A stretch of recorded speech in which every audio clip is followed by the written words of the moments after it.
अस्सलाम वालेकुम व्यूअर्स। उम्मीद है आप सब लोग खैरियत से होंगे। मैं भी ठीक ठाक हूँ अल्हम्दुलिल्लाह। और इस वक्त जो है ये सुबह का टाइम है।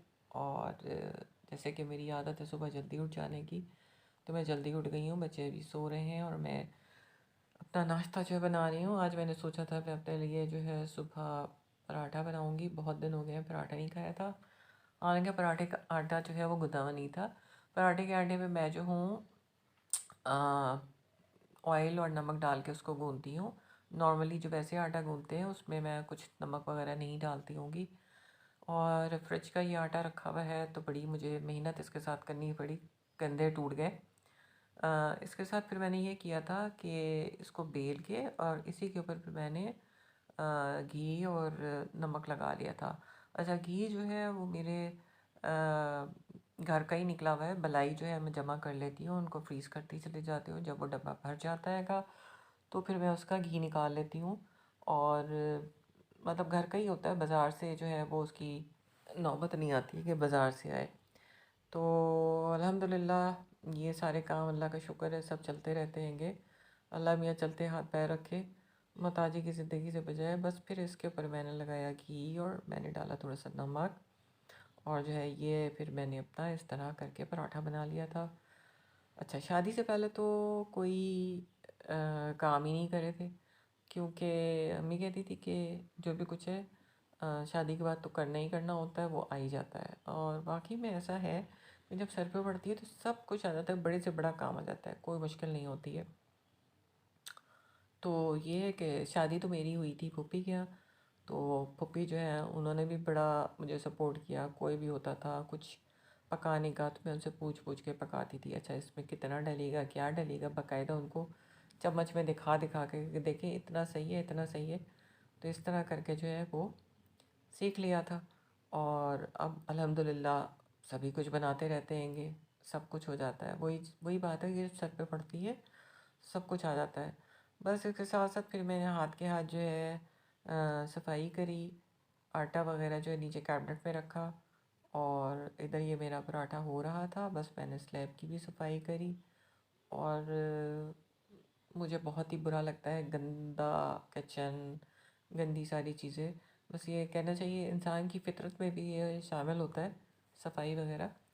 तो बस हाथ के हाथ जो है मैं फिर सफाई करती चली जाती हूँ। और बस मेरा जो है पराठा ही रेडी हो रहा था, उधर चाय भी मेरी बिल्कुल तैयार हो गई थी। अच्छा, अल्लाह ना करे कोई, मुझे वैसे शुगर नहीं है, मुझे मीठा तो खैर बहुत ही पसंद है। मीठा खाने को मिल जाए तो मैं उसी से पेट भर लूँ। और लेकिन चाय में जो है मैंने चीनी पहले तो मैंने बिल्कुल ही छोड़ दी थी, बिल्कुल नहीं पीती थी। लेकिन अब ये है कि बिल्कुल आधा चम्मच से भी कम जो है मैं अपनी शुगर डाल लेती हूँ चाय में। और अल्हम्दुलिल्लाह अल्हम्दुलिल्लाह ऐसा कोई मसला नहीं है। लेकिन मैं आधे चम्मच से कम जो है अपनी चाय में चीनी डाल देती हूँ। अच्छा, ये मेरा पराठा तैयार हो गया था। इसके साथ साथ जो है मेरे पास रात की बची हुई आलू की कतली पड़ी हुई थी। तो मैंने सोचा कि पराठे के साथ ही मैं आलू की कतली खाऊं। और ये मैंने अपना जो है वो साथ साथ चुपटा जो है वो भी धोया, क्योंकि वो भी चिकना हो जाता है। और चाय निकाल के आराम से फिर मैं जो हूँ आ गई थी अपना नाश्ता लेके। साथ में मैंने मामलेट भी ले लिया था, मुझे पराठे के साथ मामलेट बहुत पसंद है। और मामलेट जो है वो भी मैं लेती हूँ। अच्छा, दूध जो है इसमें हम चाय में डालते हैं एवरीडे। और फ्रेश मिल्क जो है वो पीने पिलाने में इस्तेमाल होता हैगा। और बस ये मेरा नाश्ता जो है वो रेडी हो गया है, मैं जा रही हूँ अब टेबल पे और अपना मैं नाश्ता करूँगी। साथ साथ जो है मेरा दिमाग जो है वो भी चल रहा है कि अच्छा दोपहर को खाने में क्या पकाया जाए, क्या पकाया जाए। खाना आप जब डिसाइड कर लेते हैं कि आपने क्या पकाना है तो बहुत जल्दी वो तैयार हो जाता है, इतना ज़्यादा टाइम नहीं लगता हैगा। तो वैसे भी मैं खाना ज़्यादातर मोस्टली जो भी होता है मैं कुकर में ही तैयार कर लेती हूँ। अच्छा, इस वक्त जो है मेरे पास जो मैंने मक्खन और घी वगैरह निकाला था उसका ये बचा हुआ, जो कहना चाहिए मट्ठा बोलते हैं क्या होते हैं वो।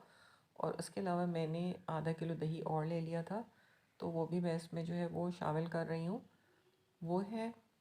और इसके साथ मेरा पौना कप जो है वो मैंने बेसन डाला है। सारी चीज़ें मैं इकट्ठी मैंने डाल देती हूँ, फिर उनको अच्छी तरह मिक्स करके और फिर उनको छानती होंगी चन्नी में, ताकि जो भी कुछ आपका मोटा मोटा है वो कढ़ी के अंदर अच्छा नहीं लगता हैगा, वो चन्नी में छन जाता हैगा। अब इसके साथ मैंने इसमें नमक डाला, लाल मिर्चें डाली और इसके बाद हल्दी पाउडर पड़ेगा और अदरक लहसुन का पेस्ट ये मैं डालूँगी और खूब अच्छी तरह इसको मिक्स करके बस फिर मैं इसको छन्नी में बिल्कुल छान लूँगी बारीक। तो जो इसका अगर मिर्चों का जैसे वो होता है मोटा मोटा या हल्दी का होता हैगा, वो सारा छन्नी में निकल जाता है और बहुत फ़ाइन जो है वो कढ़ी का पेस्ट जो है वो निकल आता है। और कढ़ी जो है वो मेरी तकरीबन 3-4 घंटे जो है अच्छी तरह पकती है, इससे कम में नहीं, मिनटों वाली कढ़ी नहीं होती हैगी। अच्छा, अब इसको कढ़ी को चढ़ा के फिर मैं आ गई थी ये अपनी मेडिसिन लेने के लिए। और ये आप देख रहे हैं कटोरा, कटोरे के बगैर जो है मुझे मज़ा नहीं आता पानी पीने में, कटोरा मेरा साइड पे ही होता है और मैं कटोरे में पानी पीती हूँ। इसके अलावा जो है ये मेरी फ़िश ऑयल टैबलेट है, ये मैं डेली की एक लेती हूँ। इस दफ़ा मैंने महसूस किया कि फ़िश ऑयल की टैबलेट खाने के बाद जो है मेरी तबीयत बहुत बेहतर रही हैगी मुझे, वरना सर्दी में बहुत शदीद अटैक होता हैगा साइनस का, तो अल्हम्दुलिल्लाह वो भी नहीं था। और फिर मैंने कहा कि चलें, अब जो है इतना काम किया है पानी वानी का, तो मैंने कहा चलो हाथों को अपने मॉइस्चराइज़ भी कर लूँ। फिर मैंने हाथों को अपने अच्छी तरह मॉइस्चराइज़ किया और इसके साथ साथ आपको मैंने शायद बताया होगा कि मेरी आँख का ऑपरेशन हुआ था, तो फिर मैंने अपनी आँख में जो है वो दवा भी डाली। तो जनाब ये जो था मेरा सुबह से तकरीबन ये 12 बजे तक का टाइम जो है मेरा ये इस तरह बिज़ी रहता है। इंशाल्लाह आपसे नेक्स्ट रेसिपी मुलाकात